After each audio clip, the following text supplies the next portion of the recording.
Selamat datang di Edukamori. Pada kesempatan kali ini, Bapak akan menjelaskan tentang apa itu berpikir komputasional pada mata pelajaran Informatika kelas 8, bab 2 Kurikulum Merdeka.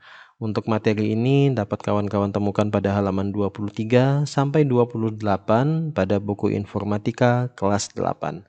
Nah, untuk selengkapnya dan lebih detailnya lagi, yuk kita simak bersama-sama. Oke, yang pertama yang akan Bapak bahas di sini adalah apa itu berpikir computational. Nah, mungkin ini agak sedikit asing ya di telinga kita karena yang kita tahu adalah berpikir. Untuk computationalnya mungkin agak sedikit asing. Nah, maksud computational di sini adalah cara kita memecahkan masalah dengan menerapkan ilmu teknologi komputer ataupun informatika di dalamnya. Bisa kita katakan bahwa berpikir computational adalah cara kita berpikir dengan meniru bagaimana sistem komputer bekerja. Cara ini tentu dimaksudkan untuk menemukan masalah gitu ya yang ada di sekitar kita, kemudian mengamati masalah tersebut lalu mengembangkan solusi yang ingin kita terapkan. Nah, di dalam berpikir computational sendiri itu ada namanya fungsi. Fungsi itu adalah menghubungkan setiap anggota yang ada di dalam satu himpunan dengan serangkaian himpunan lainnya yang ada di dalamnya. Jadi untuk lebih jelasnya kita langsung lihat saja contohnya seperti apa, baru nanti kita tarik pemahamannya dari situ ya. Oke, kita lanjut dulu. Nah, di contoh yang pertama, pernah enggak kita melihat lirik lagu gitu ya? Di dalam lirik lagu itu ada bagian ref. Ketika kita nyanyi kemudian sampai di bagian ref, ternyata kita enggak perlu mengulang lagi untuk membacanya dari awal. Kita cukup mengulang pada bagian ref itu saja. Nah, pembaca nanti akan langsung paham bahwa ini hanya mengulang bagian tertentu dari teks lagu tersebut. Kegiatan berulang-ulang inilah nanti itu termasuk ke dalam bagian berpikir computational.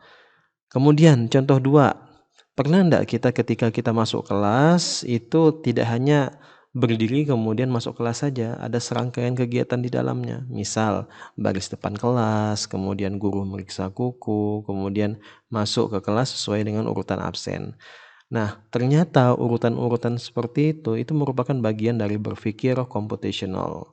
Guru hanya perlu mengatakan, "Oke semuanya persiapan masuk kelas ya." Nah, dan siswanya atau peserta didiknya itu langsung ngerti bahwa satu perintah untuk 3 kegiatan. Nah, tadi itu ya.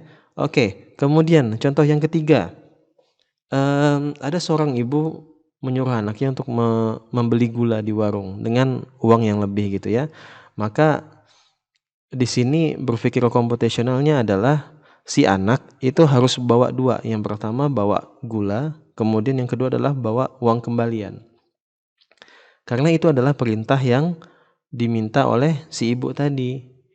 Nah, ibu tadi bisa marah atau bisa menolak gitu ya jika anak tersebut tidak membawa salah satu ataupun tidak membawa kedua dari apa yang diperintahkan. Nah, ini juga termasuk ke dalam ranah berpikir computational. Nah, ternyata 3 hal yang kita garis bawahi tadi tidak perlu diulang-ulang, kemudian ada urutannya, kemudian perintahnya harus jelas. Ketiga-tiganya itu ternyata masuk ke dalam salah satu teknik berpikir computational yaitu algoritma. Oke, apa itu algoritma? Algoritma adalah serangkaian langkah atau instruksi untuk memecahkan masalah tertentu. Algoritma memanfaatkan input, proses, dan output untuk memecahkan masalah tersebut.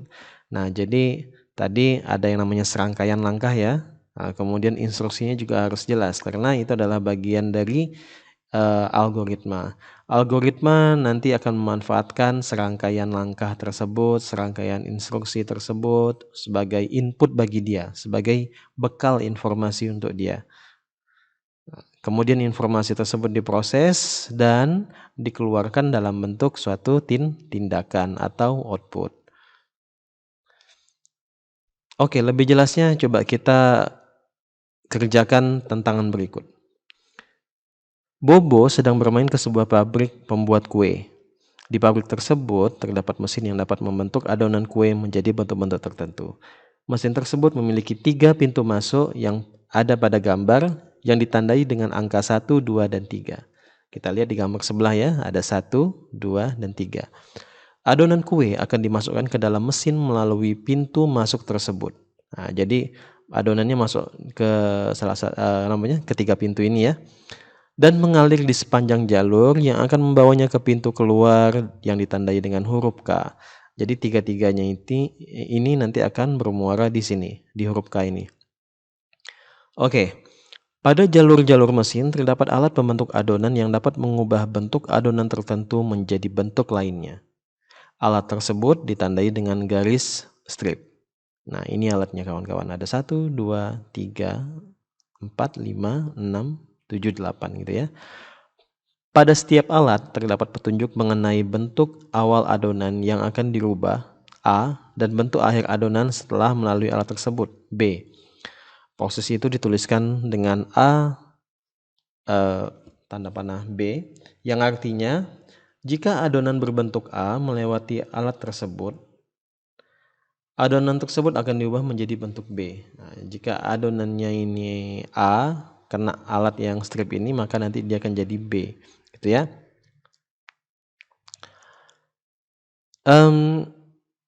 Jika adonan yang melalui alat tersebut tidak berbentuk A, maka adonan tidak akan mengalami perubahan bentuk. Nah, jadi kalau misalnya yang masuk ini bukan A tapi B, walaupun dia melewati alat ini, dia tidak akan jadi apa-apa. Karena apa? Karena algoritmanya nolak itu. Nah, gitu ya. Contoh, jika ada adonan berbentuk segitiga melalui alat, maka adonan tersebut akan dirubah ke dalam bentuk lingkaran, gitu ya. Nah, jika adonan yang melalui mesin tersebut berbentuk persegi atau lingkaran, maka tidak akan adanya perubahan dari bentuk adonan tersebut. Oke, jadi ketika dia bentuk adonannya segitiga, kena alatnya ini, maka nanti dia bisa jadi bulat. Tapi kalau misalnya adonannya ini tidak bentuk segitiga, persegi, atau kotak, nah tentu mesinnya tidak mau memproses gitu ya, maka tidak akan jadi kue. Tantangannya adalah, nah, di sini kita baca sama-sama. Jika Bobo ingin mendapatkan sebuah kue berbentuk persegi, nah, persegi ya, ketika keluar dari bagian K, bentuk adonan awal apa yang harus dimasukkan ke mesin dan dimasukkan ke pintu nomor berapa? Oke, jawabannya apa? Coba kita lihat dulu. Kita amati gambarnya. Betul ya, ternyata jawabannya adalah di pintu nomor 2. Kenapa demikian? Karena ketika adonan pertama masuk, ini ya, kita lihat adonan pertama masuk bentuknya kotak, bentuknya bulat, bentuknya kotak. Ditolak semua oleh algoritma, tidak mau. Kemudian adonan kedua pun masuk di sini. Pintu pertama tidak ada adonan yang masuk, kemudian pintu ketiga untuk yang kedua tidak ada yang masuk. Tapi di pintu kedua ada adonan yang masuk, itu adalah bentuknya segitiga. Maka polanya diterima oleh algoritma ya. Kemudian jadilah kue. Nah, tandanya bulat ini. Masuk ke sini, masuk proses di sini. Kemudian berubah lagi. Nah, jadi kotak. Kemudian segitiga. Ditolak lagi, gitu ya, ditolak lagi. Tapi masih berbentuk adonan. Sampai ke sini, barulah ada segitiga, kemudian kuenya berbentuk kotak di sini, gitu ya. Maka jawaban yang benar adalah bentuk adonan awal yang dimasukkan ke mesin adalah yang bagian ini, dan pintu nomor yang masuk pertama kali adalah pintu nomor 2. Oke, seperti itu ya.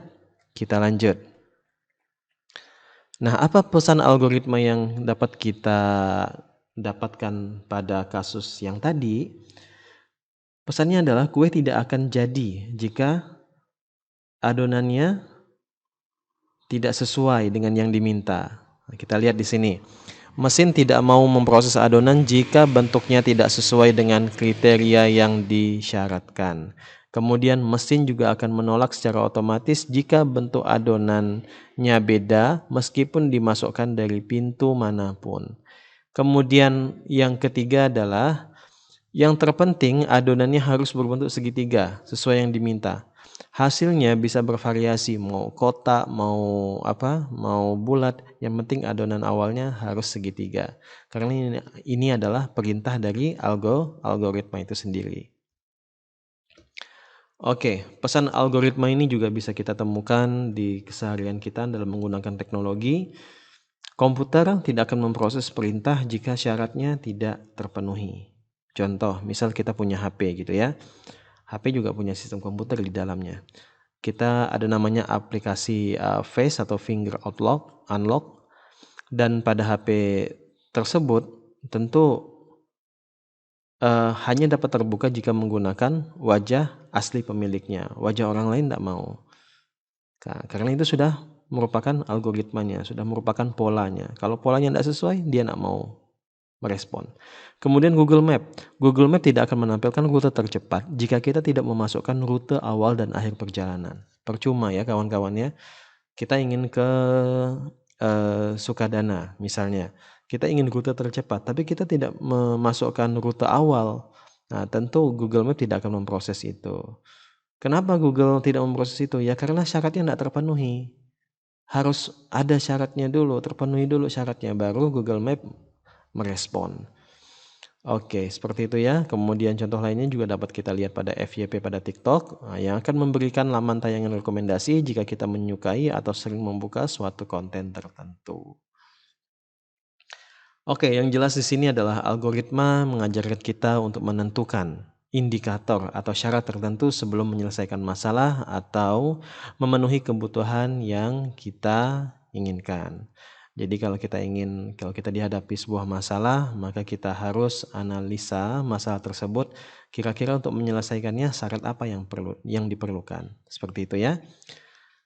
Oke, indikator tadi syarat penting pasti itu karena itu adalah informasi dari suatu keadaan yang memungkinkan kita secara manusia ya ataupun komputer secara mesin memproses dan mengenali apa yang sebenarnya diminta.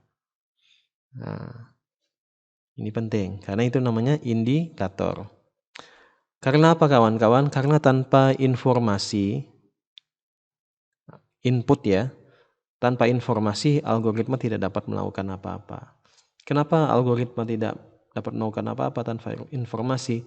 Karena algoritma sendiri perlu mengenali masalah-masalah tersebut. Dia perlu mengetahui solusi yang tepat untuk masalah tersebut apa. Kalau tidak ada informasi, maka tidak ada tindakan yang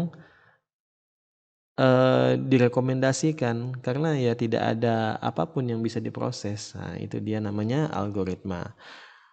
Oke, paham ya tentang algoritma tadi ya. Itu saja yang dapat Bapak sampaikan pada video kali ini. Tentu kita akan belajar lebih banyak lagi tentang algoritma di video-video selanjutnya. Oke, sampai jumpa.